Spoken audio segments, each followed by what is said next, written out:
Some of you know the show Kim's Convenience. When we first worked on that show together with Inst Choi, this was his personal story of his uncle's convenience store. Blew off the page. We are now opening it in LA at a 2,000-seat theater in March. I spoke with obviously the city, and we were all passionate about getting it fixed. And so we're very excited that this week it went to City Council to have it fixed in time for FIFA. But it really does take risking it all. But if it's asking you to compromise your very vision and your art, it's not the thing you want to do.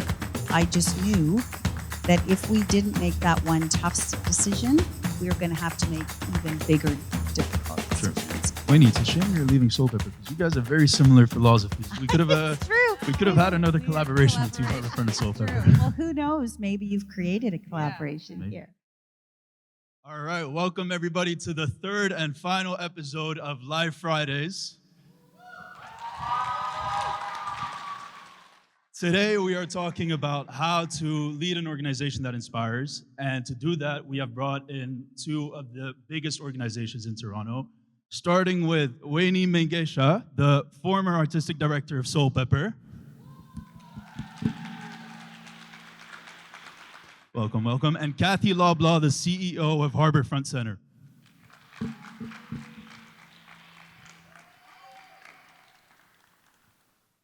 How are you guys? Your mics should be on next to you somewhere. How are you guys? Hi, everyone. Hello, everyone. So before we get into the joint discussion, I want to start with a spotlight on each of you. And Cathy, I want to start with you. If you could sort of tell a little bit of your background and how you got to your position at the Harbourfront Centre. Well, good afternoon, everyone, and thank you for being with us today. It's always a choice to come to gatherings like this, and we so appreciate it. Very close to where you are, also. Very close to where you are, also. True. My career has always been in the social enterprise, nonprofit, charitable space. And for many years, some of you may recall, I ran an organization called Concerned Children's Advertisers, which was a consortium of companies advancing social issues impacting youth in this country. So you might remember the hidden world of the house hippo that spoke to media literacy, self-esteem, a whole series of commercials with a black exclamation mark that addressed a broad range of social issues. And from there, I went to Ronald McDonald Houses, where I spent 15 years as the CEO for Canada and part of the global network, supporting families with sick children across the country. And then I came to Harbourfront, and it's my first role in the arts and culture sector. But I'm a huge arts enthusiast. I'm going to my first glass-blowing program later this month. And I love ceramics, and I care deeply for community, for the arts, for culture, and for how it all fuses together for health and well-being and learning. And so I've been with Harbourfront Centre for about a year and a half, and it's been a special part of this last phase of my career as I begin to sunset into the next chapter of life. Sure. And so you obviously worked in the private sector a fair bit before joining a nonprofit organization. What similarities and what are the differences that you have seen between the two? Are there any differences in how they operate? It's an interesting question. I did start in the media side of business. I worked with NBC and an organization called Gannett, which is a large communications company. And interestingly, you know, when you're guided by your purpose and your heart, somehow in every for-profit organization, I ended up in that not-for-profit community connection space. And so I always had a fusion of them. And, you know, I think just like people have morals and values and character, so do companies, so do charities. And I don't see a big difference. You know, ultimately, whether you're driving a corporation that's selling gum or hamburgers, or you're driving a mission that's helping families with sick children or arts, I always say, no money, no mission. You know, you can't move that forward, whether it's social profit or whether it's for profit. And doing so with balance and integrity and character, to me, I've experienced it to be the same on both sides. Okay. And we spoke about this a bit earlier, but I want to bring up the Amsterdam Bridge. And I have a question that leads up to it, but obviously it's been broken for 5-6 years now. and you've been talking to the city to help fix it in leading up to the World Cup. And my question about that is, how do those like little changes, like on the scale of a city, how do changes like that eventually lead up to sort of the larger benefit of an organization like Harbourfront? Thank you. Well, you know, Harbourfront Centre itself is a 10-acre campus, and every part of that campus plays a role in how we deliver arts, culture, learning, recreation, and how people just enjoy the public access to our beautiful waterfront. And when you have a connective tissue like the bridge, so Amsterdam Bridge was a gift from the City of Amsterdam to the City of Toronto in 1978, and has been a beautiful part of how our campus is connected. Many people talk about it being the most beautiful view of the CN Tower and the lake at the same time. I think quite a few engagements and special date moments have happened there. And in 2021, there was a big storm that came through with sort of 100 kilometer an hour easterly winds. And the bridge was up because it was a lift bridge, and it broke. And unfortunately, coinciding with pandemic and the difficult economic times we've been through, it's been broken for those years. So when I joined the organization over the last couple of years, I spoke with obviously the city, who are a really important partner to Harbourfront Centre, and Ozma Malik, Deputy Mayor Ozma Malik, who represents that area. And we were all passionate about getting it fixed. And so we're very excited that this week it went to City Council, and an investment is being made by both the city and the federal government to have it fixed in time for FIFA. You know, we will be welcoming the world to the waterfront for FIFA, and certainly Harbourfront Centre's in that golden mile. So we wanted to make sure that we were showcasing not only for the world that's coming, but also for our everyday residents and everyday community, where that bridge is just part of how you access the waterfront and part of how you access, in particular, our campus, but certainly the connective tissue of the whole waterfront. And also so that when the Netherlands win the World Cup, they can take a picture there with the whole squad and celebrate. You're absolutely right. I hadn't thought of that. It's so true. Okay, and moving to Weyni, if you could tell a little bit about your background before Soulpepper and then during Soulpepper and now after. Okay, hi everyone. So yeah, I was a freelance director for many years, and I actually trained initially at Soulpepper. I was in the Soulpepper Academy 20 years ago, and which is where my sort of love for the company started. And then I went on to be associate artistic director at different companies, and starting my own nonprofits in training in theater training and acting, teaching acting. And yeah, and then just 7 years ago, when the call went out for Soulpepper as an artistic director, I applied, and here I am 7 years later. I just finished September 1st. Yeah, so that was it. I did mostly was freelance before I became the artistic director. And when you started with Soulpepper, you brought in plays and introduced plays that weren't as seen as the classic plays that you would have in theater. You and I believe the executive director Emma Stennings. And I imagine in a space like theater, where it can be a very traditional Eurocentric perspective, that must have been a big risk for a theater like Soulpepper. How did you have the confidence to do that? How did you deal with that risk? It was always going back to the mission. And the mission of the company has always been to create great art in the center of the city, and to connect the city. So, our city has changed a lot in the 20 years the company had existed. And we wanted to respond to the ever-changing demographics, and also to expand and question what it means to represent the classics at a company. Like classics to who and from what cultural perspective. So we did our first season was called Breaking Ground, and it was a question of what plays in history have actually shifted the way that we tell stories through history. And so you did get something like The Seagull with Chekhov, but you also got Susbi Banzi is Dead from South Africa. Right. That also shifted. The Kink in My Hair. Yes, exactly. Also. So Canadian classics, Indian classics, classics from around the world. And so it was always, the thing is always to be really clear about our vision and stay on mandate and make sure that our programming, is following suit. Sure. And you started in acting first, right? Before you got into directing? Is that right? Short-lived. I Okay. went into university as an actor at York Right. University. I switched to the directing program in year 2. Okay. Yeah. But you have that creative background. And how do you balance having that creative background then also with the administrative work that comes when you're in that position that you're in at Soulpepper, that you were in at Soulpepper? Yeah, well, being a director for 20 years also, like, you, especially at the scale that we were pursuing, with something like you mentioned, The Kink in My Hair or Kim's Convenience or one of these shows that I directed, we started at a small scale and then we went all the way up to, commercial productions and then television show.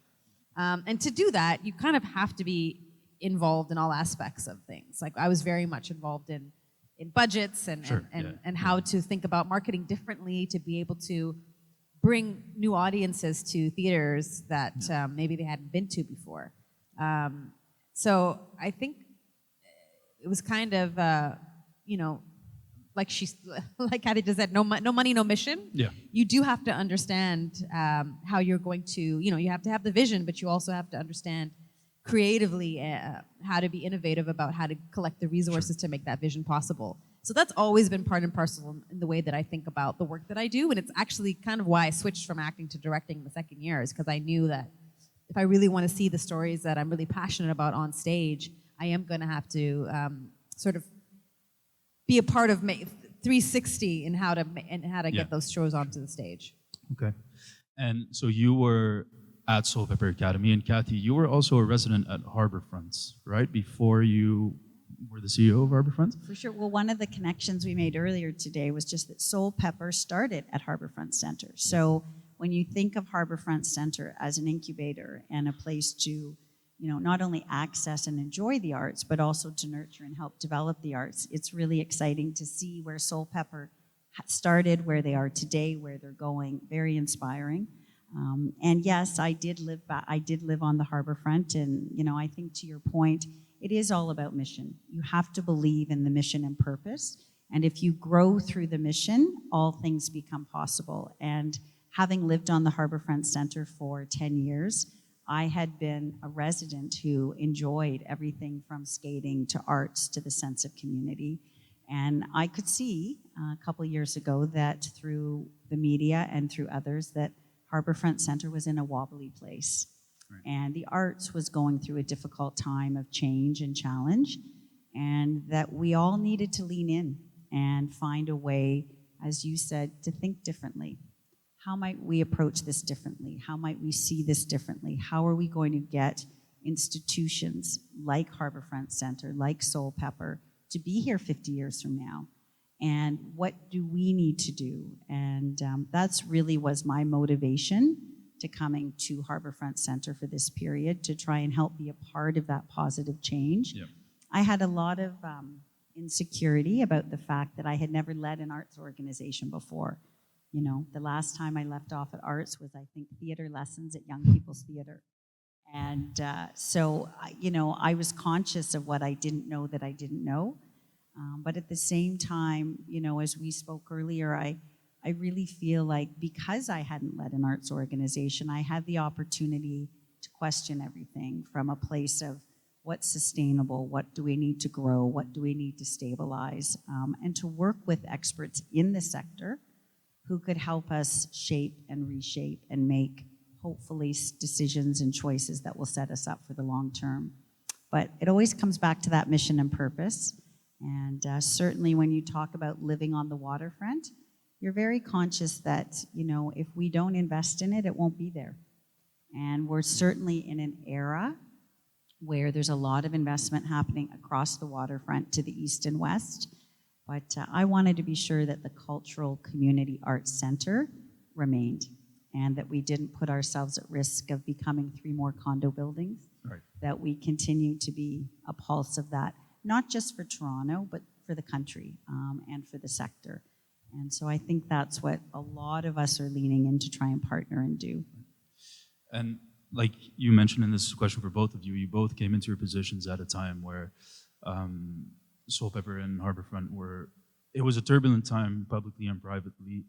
What were the best ways, or the most efficient ways for you guys to provide that stability as fast as possible in a way where you can also look ahead, rather than just try to survive on a day-to-day basis?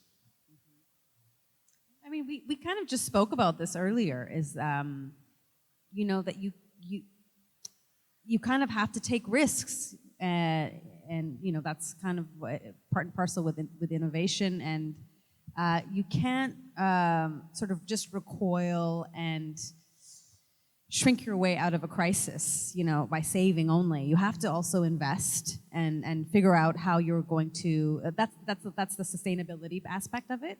You know, a one-time donation is only going to put a Band-Aid on it. How are we going to become more relevant to more people so that we can thrive as an organization? And to us, when I first got to Soulpepper, it was about expanding our demographics about who comes to our theater and making sure that there is a radical gesture of welcome to really be communicating to far more people more directly than we ever had before. So, you know, the first thing we did was we created 25 and under is free at Soulpepper. Yeah. And right away, you know, you build it and they will come. Right away, we had a donor step forward who wanted to actually sponsor that program. And we attached some more corporate donors to that. And next thing you know, 20% of our tickets were already spoken for. Yep. And in a way that also really served our mission. And not to mention, you know, now it's been 7 years of that program, and our demographics have shifted from an average age of 67 to 44. Really?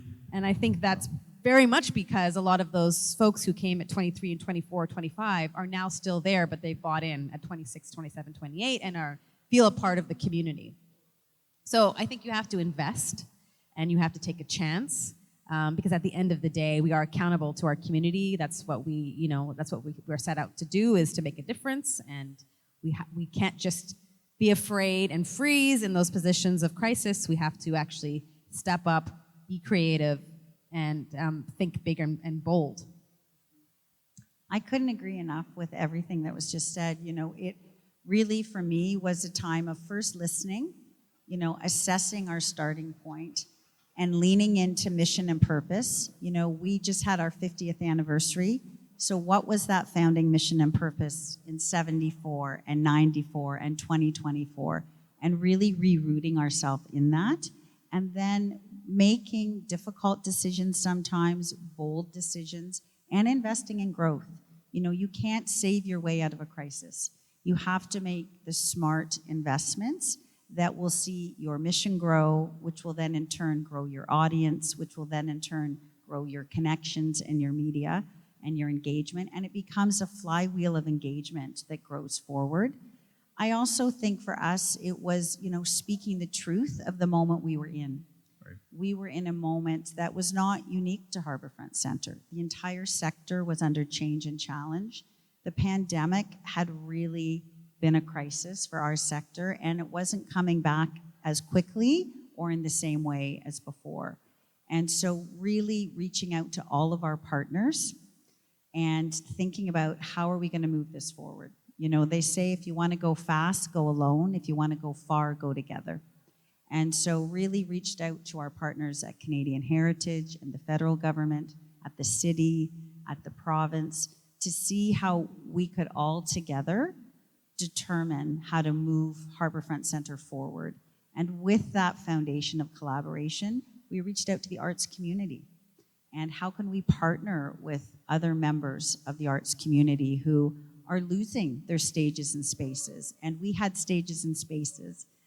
So I think of Luminato and our work with Museums of Toronto and others who could come in and bring the next level of programming. And then how do we then reach out to our corporate community and our individual communities? So it's very much a layered approach. Yep. And I think the last thing is really applying the business rigor of fiscal accountability, fiscal management, and making sure that, you know, every dollar we spent was going to its highest and best use. At Harbourfront Centre, you know, every dollar is a donor dollar, is a taxpayer dollar. So really putting in a level of rigor and discipline that could hopefully have the values and the structure to build us forward for the long term. And so making those decisions, obviously going back to risk, when you're in charge of an organization like that, making those decisions at such a time, I imagine, would come with a lot of scrutiny and a lot of criticism. How do you sort of keep the best interest of the organization that it is that you're leading in mind when you know that certain decisions are going to face backlash, but you have the right intentions? I think because you're playing for the long game and you're guided by the mission. If the mission is always your North Star, your role and purpose, and you know that what you're doing is going to serve that role and purpose, it's going to serve that community and audience, you have to have the courage of your convictions. And, it is a time to do the right thing. And it's not easy, but I know in our case with some of the decisions, I had studied the research, I had studied the facts, I had spoken to advisors, and I just knew that if we didn't make that one tough decision, we were going to have to make even bigger, difficult decisions. Sure. And so it's doing the best you can with what you have, and it's having the mission at the center, and it's having people at the center and the community at the center. And I also think it's a collective. I always say to our team, don't go out in your boat alone. Who's in your boat with you? Have you talked to the partners? Have you talked to the community? Have you talked to the arts groups so people understand why you're out there? And, then you find there is the support and the collaboration over time that helps you make those decisions and stick those decisions. Right. And then it starts to turn, and that's when it's really most rewarding. Do you agree with? Absolutely, yeah. I think collaboration, and it is partly our job to express our vision in a way that is clear and can inspire, and I think a big part of that is creating a vision that encompasses a lot of ideas. Not just sort of declaring one, but building it together, understanding what the gaps are, and so from the ground up, really engaging your community and engaging your board and engaging your staff, and at the end of the day, also, like, sometimes you're going to have to make really hard decisions, and that's kind of what your role is. It's a personal risk as well.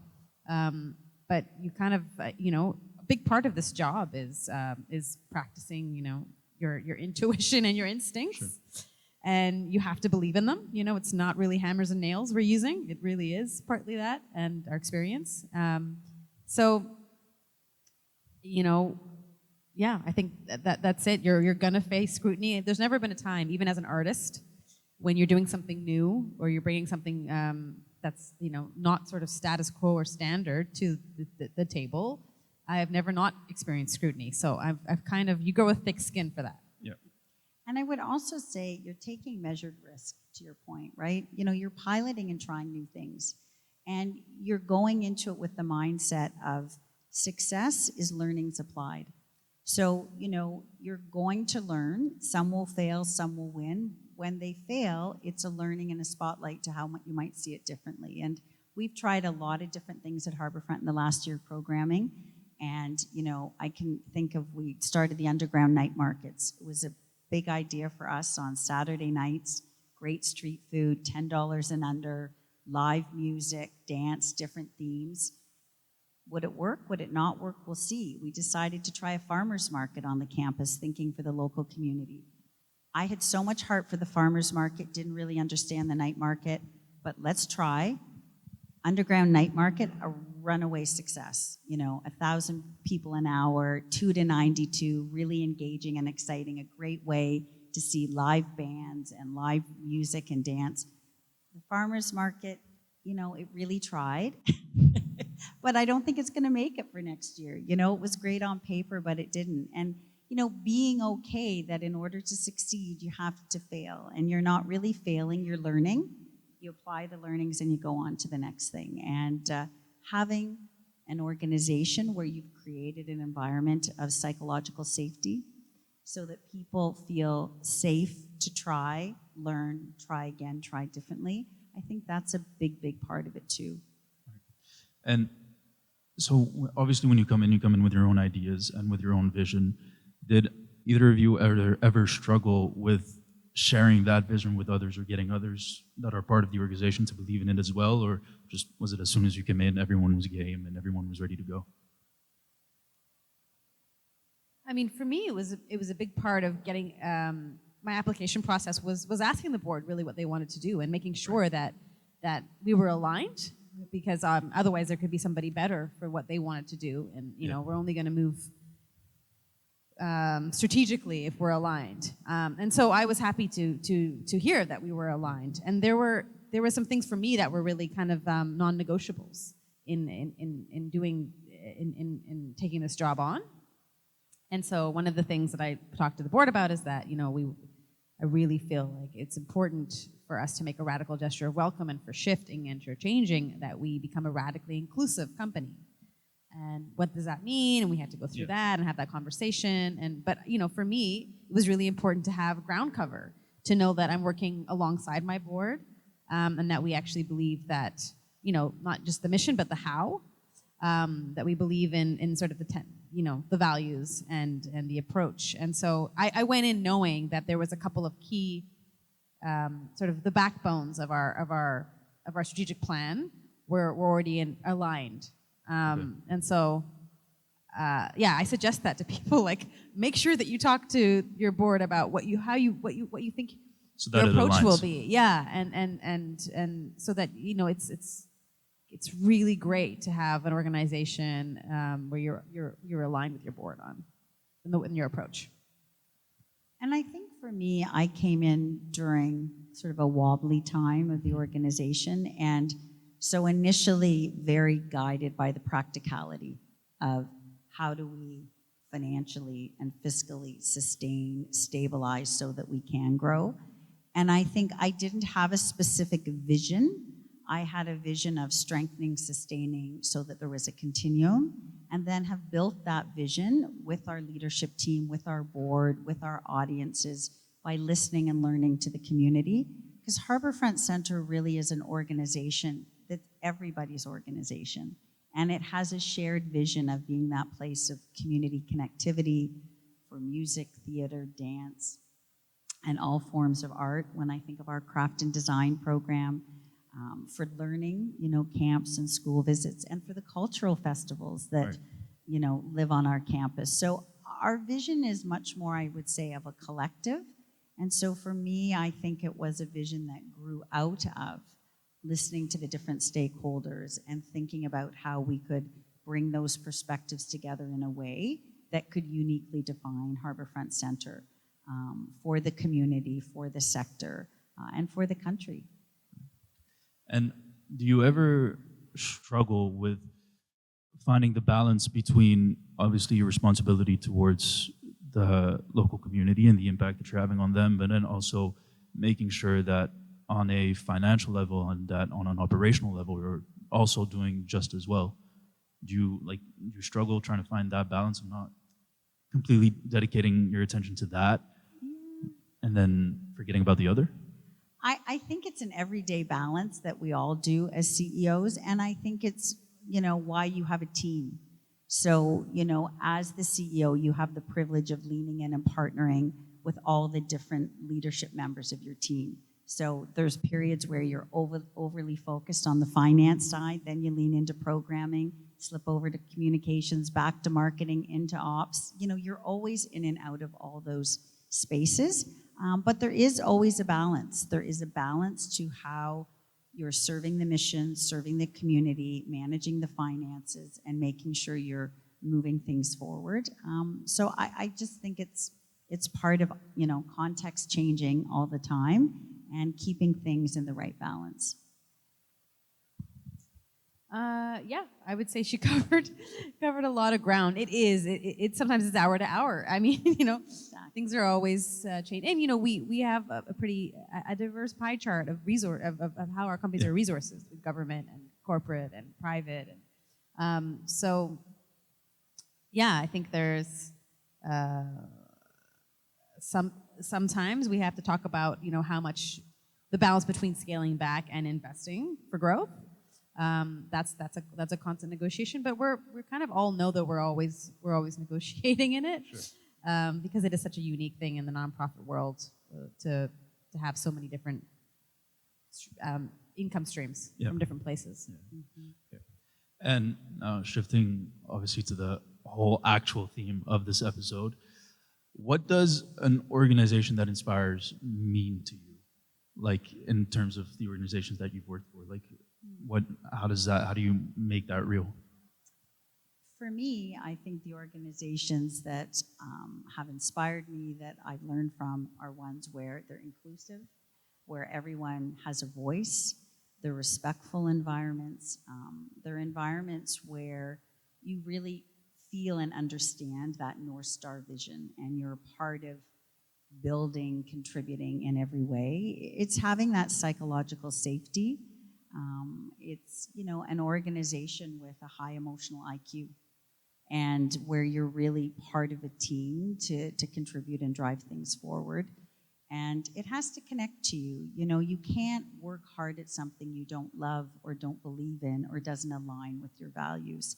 But once what you're doing does, it's like everything else just clicks into space. So, you can be inspired by the leaders, you can be inspired by your peers, you can be inspired by the mission, you can be inspired by the broader community. To me, it's really a fusion of things. I always find, too, that I'm inspired by that core purpose is really when I think of our families with sick children at Ronald McDonald House and the courage of the parents and of the children who are healing. When I think of the artists who are building these extraordinary careers that are so fragile at times. And I think of the people who our campus is their front yard and their backyard. So to me, it comes back to that mission and purpose in all things. Absolutely, mission and purpose. Like what are you contributing to the city? I think that third spaces, like artistic, cultural spaces, are so vital for a healthy city. Yeah. And then just understand the organizations that understand that and are looking out to not just like duplicate what exists, but to see where the gaps are and how they can contribute to either accelerate what someone else is doing through partnership or filling a void. So I think that's it, like a clear vision where I think we matter to more people than just sort of an exclusive few, and we really inspire the audience to engage and to feel ownership of that organization, like that public spaces that actually feel like public, that feel porous, that the public can actually engage and have a dialogue with it. And so, like, when you, in for an arts organization, now more than ever, you need to stay up to date and relevant in a way that sort of ensures that the next generation of people, especially when you're working with in-person arts organization, that they are still as invested as a previous generation. How do you like make sure that you do stay up to date and are making changes, fresh changes, but then also not lose sight of the organization's history and traditions and not ignoring that? Like, how do you move forward in a way that still represents that? Well, I think it's a great question. It's something we're all learning and striving to do every day. I often think you have 2 ears and 1 mouth, right? So listen, and let's really make sure that we're connecting to our audiences and we're doing surveys and we're reaching out and we're providing forums for feedback so that we're understanding what the audiences want from us. And we can be guided and inspired by many of the great successes of the past and certainly by the purpose, but I think not being afraid to change how we serve the purpose. So we're serving the arts, and at one time, in one decade, it was this way, and the next decade, it's another way. And it changes by audience, it changes by forum, and I think for us, just seeking more ways to take more feedback in, to be able to put more out, and goes back to some of the things we said before about not being afraid to take a risk, not being afraid to try something new, not being afraid to just explore different things. And through that comes the kind of growth and hopefully co-creation with your audiences and with your communities that keeps you relevant and helps you continue to grow in new ways. Yeah, I think finding ways to also structure community points of like access points where you can hear them. So we created we created a department. We've always had an education department, but we've now sort of created, it's called the Social Impact Team, and we have a community activator. It's our full-time job to activate the community, engage with the community, so that we take our shows, our plays, and we bring them out into the lobby in ways that audiences can actually interact with them.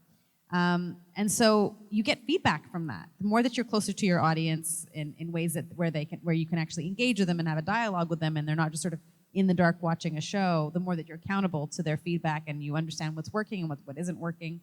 So just building in checks and balances to know that we don't just feel like we're doing a great job, but we have ways of understanding from the audience, and we also really ensure that we have many different access points as far as financial access points is how you can engage with us. So we'll do our big musicals, but we also have free movie nights, where we found like a lot of our community that there's condos all around there, and they come there to meet their neighbors because they don't know how else to meet their neighbors. So they come and they come get some free popcorn, grab a pillow, and watch a movie in one of our theaters. So so we from that to our cafe and our library that we offer to the community for different ways, and of course all of our free programming, training, arts training.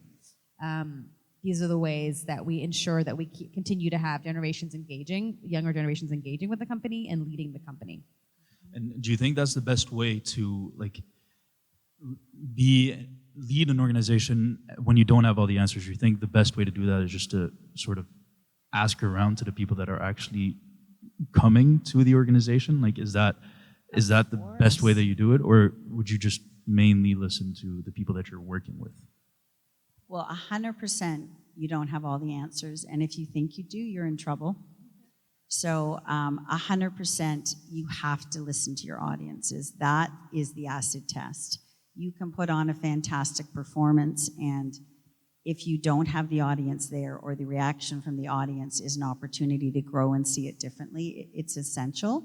I think that part of what can help an organization atrophy and not go in the right direction is becoming insular to itself, only talking to itself, and then it disconnects from the audiences and the communities, and then it stops growing. So I think for Harbourfront Centre, finding more and better ways, and some of the roles you've just talked about with the social impact team is part of our next era of even greater growth. But it's essential. If you're not listening to the audience, serving the audience, or serving someone who is, then you're putting your organization at risk for sure.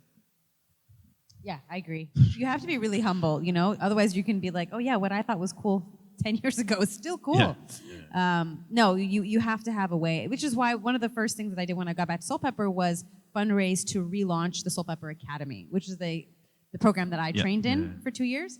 And the reason why that was so crucial for me and for our team was because they become the next leaders. Like we need to invest in younger generation of artists who's going to tell us what the company needs to be.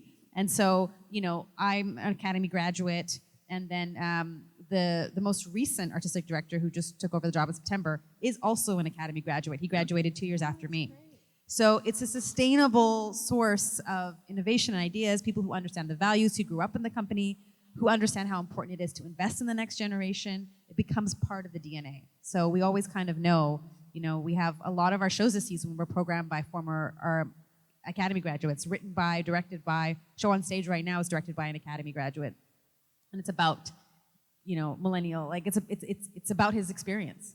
So it's a way to ensure that we are constantly investing in new voices. I was just going to say, for us, we have the Craft and Design Studios, which are the only artist in residence program in the country.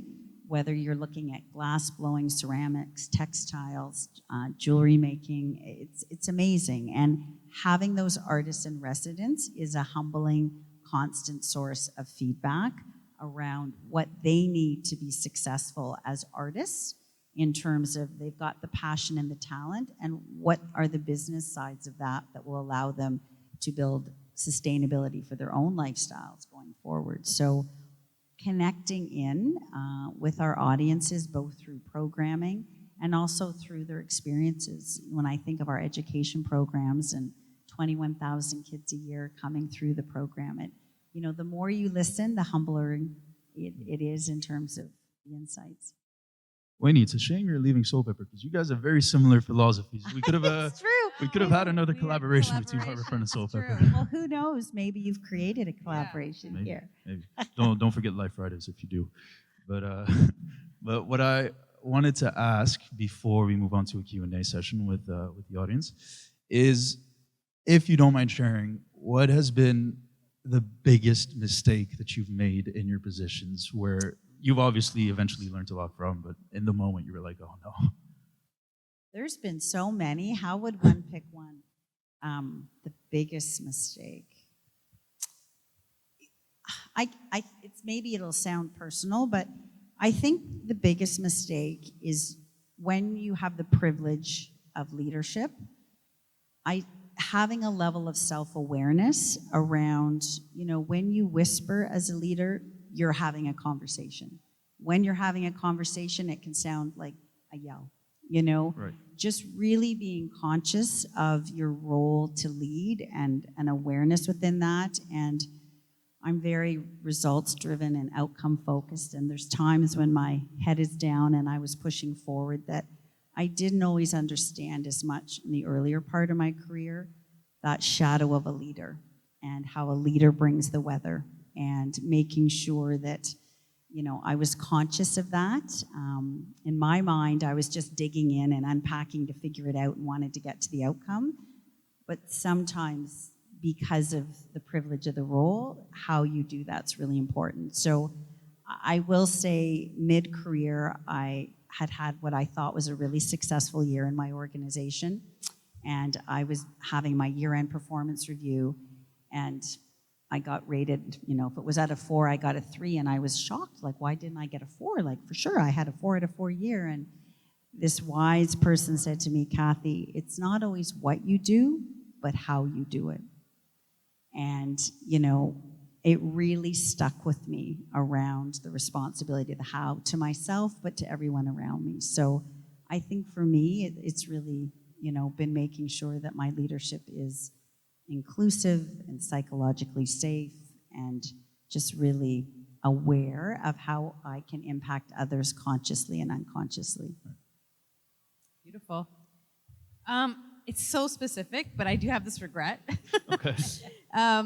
When the pandemic hit, we wanted to do something inspiring for the city. Mm-hmm. So we fought really hard to get city permits to create a big concert on on Broadview, Riverdale Park, overlooking the CN Tower. Sure. And we got it took us so long. We got all the permits. We got a beautiful big stage. We had the most beautiful programming. Everyone was going to sit along this hill, and we were so excited to do it. And then we got an email complaining that it's dangerous. And I don't know, I think it was the one time that I let my fear drive me versus just going for what I felt was really important, the organization. And also me and my executive director and a couple people kind of felt like the sort of the fear can build, and it's like, what if this happens? What if that happens? And we cared only about what could go wrong, as opposed to the incredible potential of what could go right. And of course, my staff was let down because we really inspired them to do this thing, and they were so excited. And the artists were let down, and again, it was going to be a 2-night concert, but I still imagine that concert in the middle of the pandemic, and it was a good lesson for me to really not react too quickly to fear. Great example. Yeah. That would have been amazing. That would have been really cool. Right? Yeah. You could see it. I know. But I have a bunch of other questions, but we don't have that much time anymore. So we will be moving on to the Q&A session. So if anybody has any questions, put your hands up. You will get a microphone. Someone will come get this one. But feel free to ask any questions.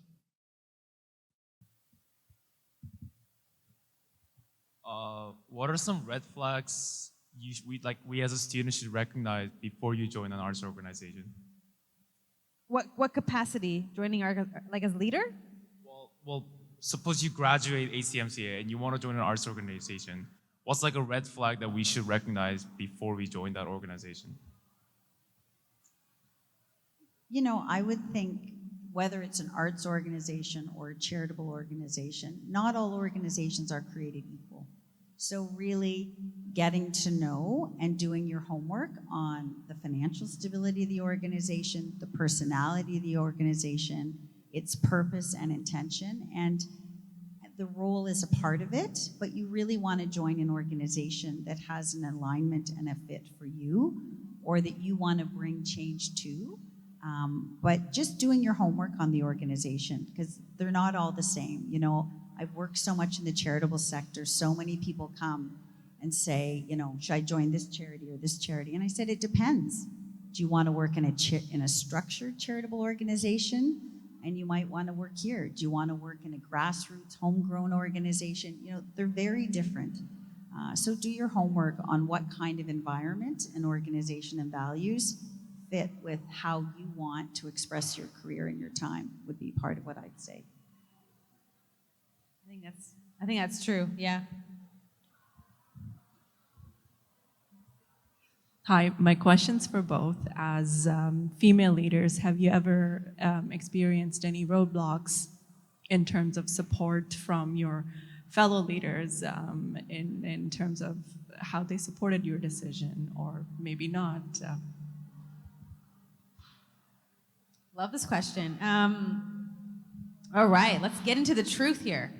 I mean, I think I was also a director before this, so I've always been in sort of, and I started at quite a young age as a director, so I've been in sort of male-dominated careers.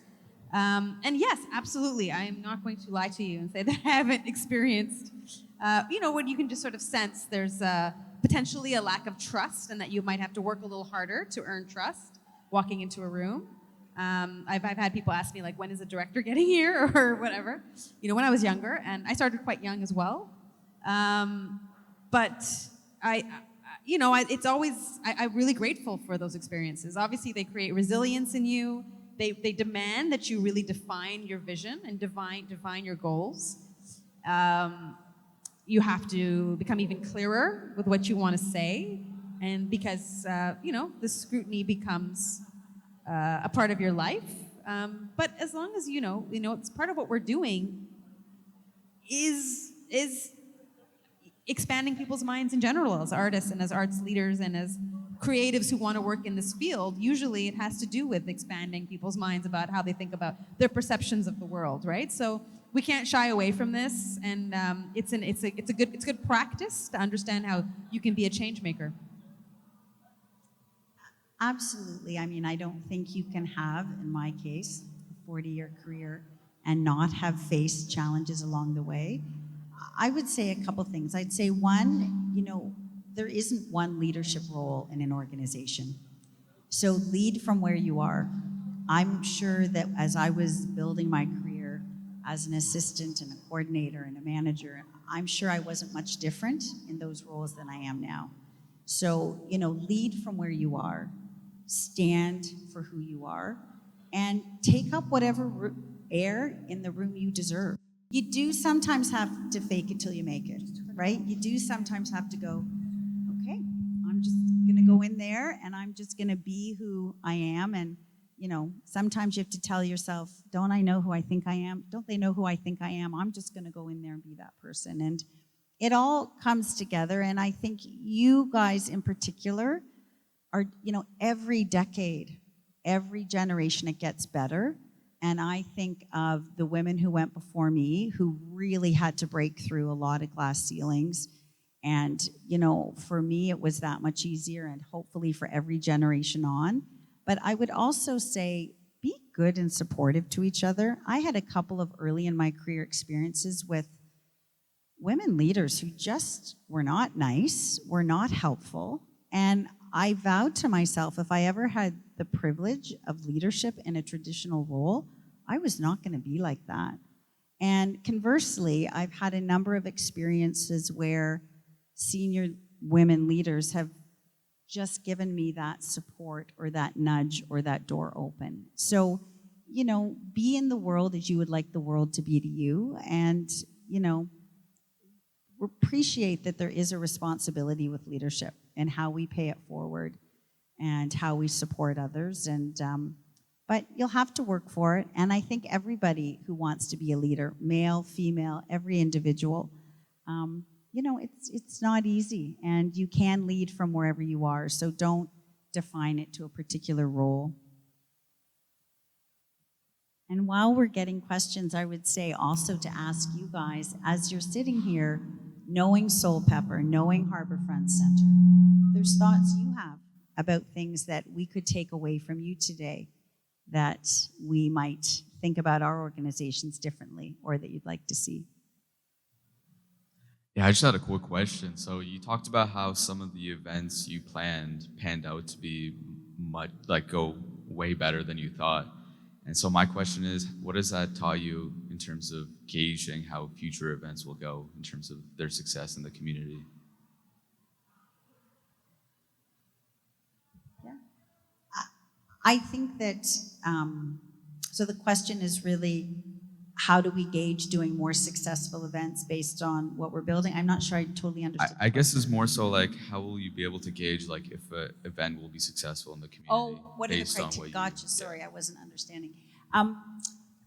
There's a number. So, you know, we certainly create a criteria when we go in. The first one is audience engagement. You know, do we have the audience engagement and numbers? The other would be looking at it from, if we're looking to advance a collective of artistic components, that one achieved music, it achieved dance, it achieved culinary exposure and connection, it achieved community. So I think for each one, it depends. You look at the farmers market that didn't, it had sporadic audience, and also our core partner there were the farmers who were getting up at 4 a.m. and coming down to the heart of the city. And there wasn't financial viability for them if we didn't have the audience. So sometimes it's finance, sometimes it's attendance, and sometimes it's neither. Sometimes it's that we wanted to try a new genre. We wanted to explore something, and we just wanted to kind of poke the bear and see how it worked and put out a new way of thinking. So I think for each item, whether you're writing an email or a text, or whether you're putting on, you know, a big show, always pause to think, what's the purpose here? What are we trying to achieve, and how will we define success? And if success is defined by audience or funding or genre or critical acclaim or whatever it is, you go into it with that, and then to your point, you can assess it back. But I think the criteria change, I would say, depending on what you're trying to do. Because sometimes it could be that we just wanted to see if we could put on a production of that complexity, and we got a solid audience, but now that we know we can do that, next time the focus can be more audience against that. I think of Luminato put on an amazing performance of Hamlet at the Harbourfront Centre Theatre last year, and the production values and complexity of it for our organization, it was a big moment. It had wonderful audience as well, but I would say that one, wow, production-wise, I'm not sure we knew we could do that. And then, you know, the audience was strong and the engagement was there. So it varies. And it's about taking that minute to consciously think, what's the purpose and the goal here up front, and identify it. So on the topic of leadership, what would you say is the universal trait for leaders in the cultural and arts sector? Can you repeat that? What would you say is a universal trait of all leaders in the culture or arts? Of leaders. Trait. I mean, people lead very differently, I would say. I don't think there's one universal trait, other than maybe humility would be an optimal universal trait. Things that we probably are pursuing individually, or that I personally think are, you know, very useful traits. I think empathy is a huge one. I think if you empathy, you know, as she said, she described it as a high EQ for an organization. I think it does lead with a leader having empathy, because empathy then instills trust in your staff so that they can actually contribute, and then all of a sudden you're getting the best out of all the creative minds in your organization, not to mention all of the artists that are working with you to be sensitive and to understand what they need. It's only going to make their work thrive, which ultimately is what your whole mission is for. So I think empathy is huge in an arts organization, and that might be the top ticket in my mind. I think it does branch out to so many things in how you're leading, and also your intuition to audiences and to all of your staff and your artists. Yeah, I don't think if you're looking for one universal trait that every leader has, I think you're really up at 600,000 feet, and they want to lead. That's the only universal trait. How they lead is very vast, and that's why you have to choose your leaders wisely, and choose leaders who have kindness goes a long way, smarts goes a long way, courage of your convictions, real integrity and inspiration and passion around the mission. Someone who's curious and always wants to learn and listen. And, really the humility of, appreciating what you don't know that you don't know. You can learn from everyone. One of my chairmen in my early years used to say, a wise man can learn from a fool, but a fool cannot learn from a wise man. And I have so many times thought of that.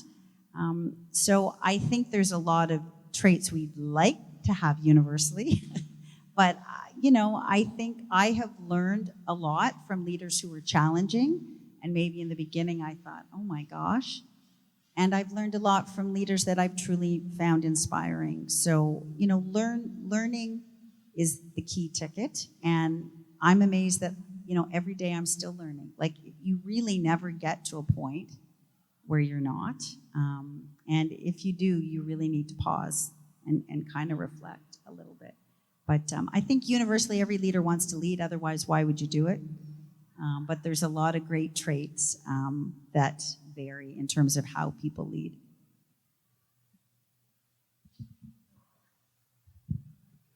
Hi. Hi, my name is Angela. I'm a fourth-year student. I have been volunteering in the ROM. I also work in creative cultural sector as well, and I have experience in film festivals, Toronto Indie and Real Asian. I just want avoiding the feedback here. I just want to know from your line of extensive work in the culture sector of Harbourfront and Soulpepper Theatre, what's the difference between the culture sector, media, film, arts, and what's the difference that makes these two organizations so distinct and so unique? You probably know better than I. Well, we have different. There's a lot of crossover in our missions, but we specifically focus on theater and music. Those are our two platforms. We have, the programmers are programmers of theater and programmers in our music programming, our concerts. So, whereas Harbourfront does a lot more than that, and just a totally different facility, exterior facility, and so for us, it's really specific and honed into theater arts, and we've only recently expanded into music and concerts, but our training still only covers theater. So that's what we kind of do from the ground up. We have launched something called Public Domain, which started, we've always been developing it, but we've really sort of branded it and expressed it to our public in a more succinct way. It's called Public Domain, and it's all of our audience enrichment free programming. And so there's probably some alignment there with Harbourfront in that, we recognize that we're not the organization that we were 10 years ago. There's a huge community that lives around us now that wasn't there in the distillery before. And how can we be more relevant to them? So that's like all of our movie programming and our classes, our play reading clubs, and audience talkbacks, and speed dating, and we do all kinds of things. There's like line dancing was something we did a couple months ago. So that's it's new for us, but that's partly what our head of programming from community activation, that's what they do. But at the end of it, the central spine of the organization is to bring people together, to connect people and the stories of our cities to make a more connected city. And I think that whole cultural umbrella, as I have learned over the last couple of years, is incredibly diverse, always changing, always redefining itself. At Harbourfront Centre, as you said, we were originally founded to be a publicly accessible waterfront campus for Torontonians, Ontarians, Canadians, and visitors. And then 20 years into that, it was layered in that we would be that and deliver arts, culture, learning, and recreation. And then just the arts pillar alone, think about craft and design, music, theater, dance. And then we go over, our buskers. And then you go over to the other side and you think of learning and you think of the cultural festivals. It's a lot. So we have a very diverse mandate. And I will say, part of what I thought about in the beginning was, are we too diverse? Do we need to pick one of these pillars to really lean into? But I really have come to respect and appreciate the role we play in the diversity, and that is part of how we uniquely define ourselves, by being both a place and an arts and culture and recreation and learning organization.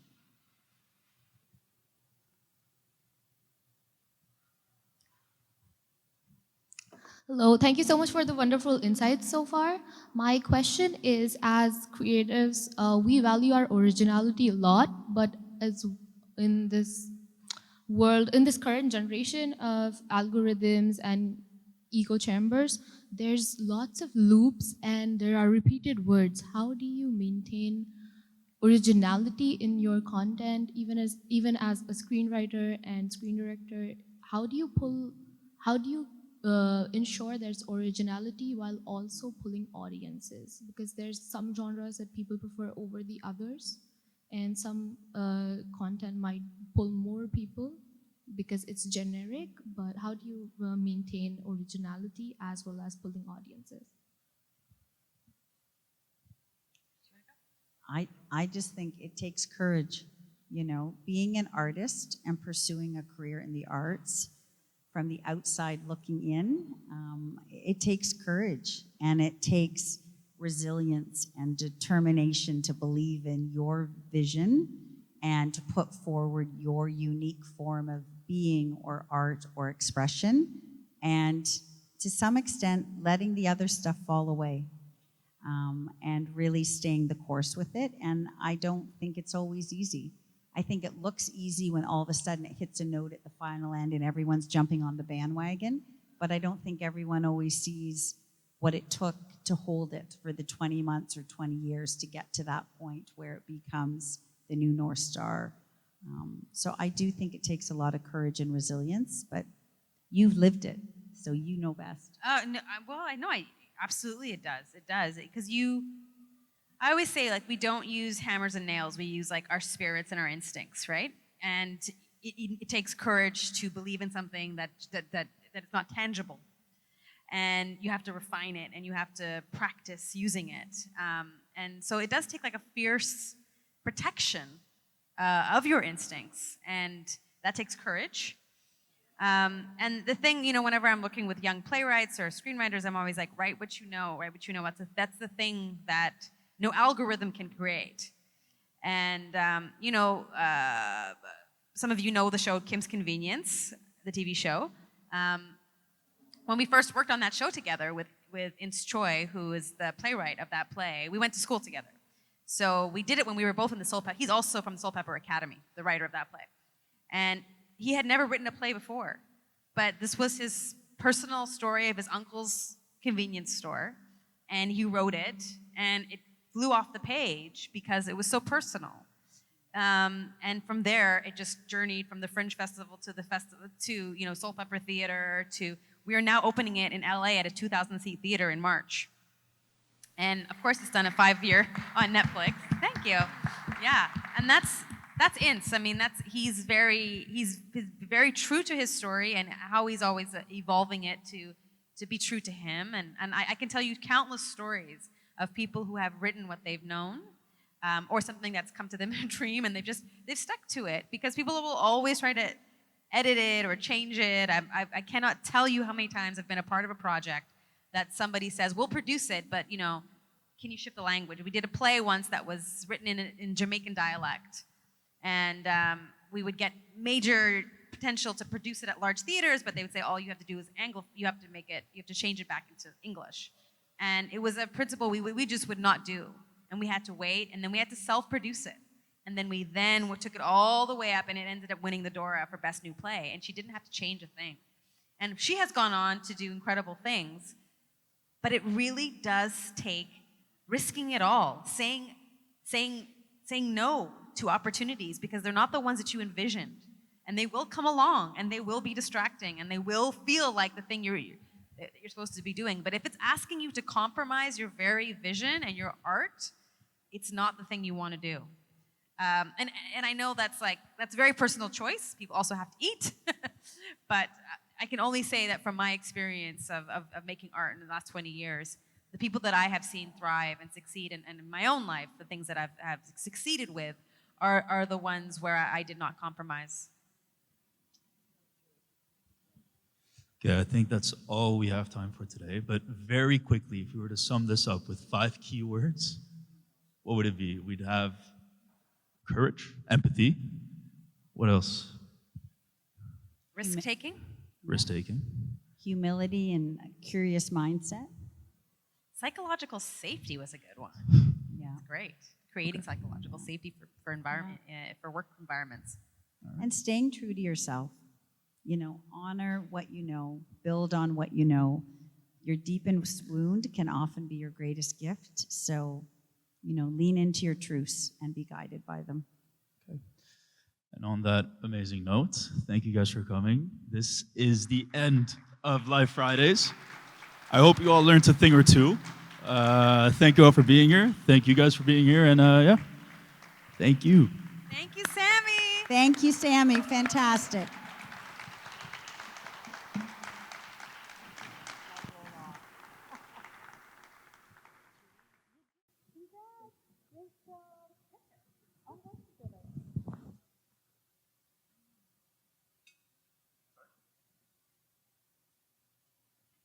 Check 1, 2. Before we all go, I just wanted to make an announcement. First of all, I'd like to thank Sammy one more time for taking this on. I'd like to thank our guests, Weyni and Cathy, for being here. And I'd like to thank a big round of applause for Akamsa for helping us and for volunteering and putting all this together. Capture for being here to capture all this on video. And our volunteers in the back who are doing our audio right there. Put your hands up. So all of this was done by you, by the community, not by anybody else. So you pulled it together. So thank you very much for being here. Peace out. And thank you, Dr. Cyrus, for coming up with this concept.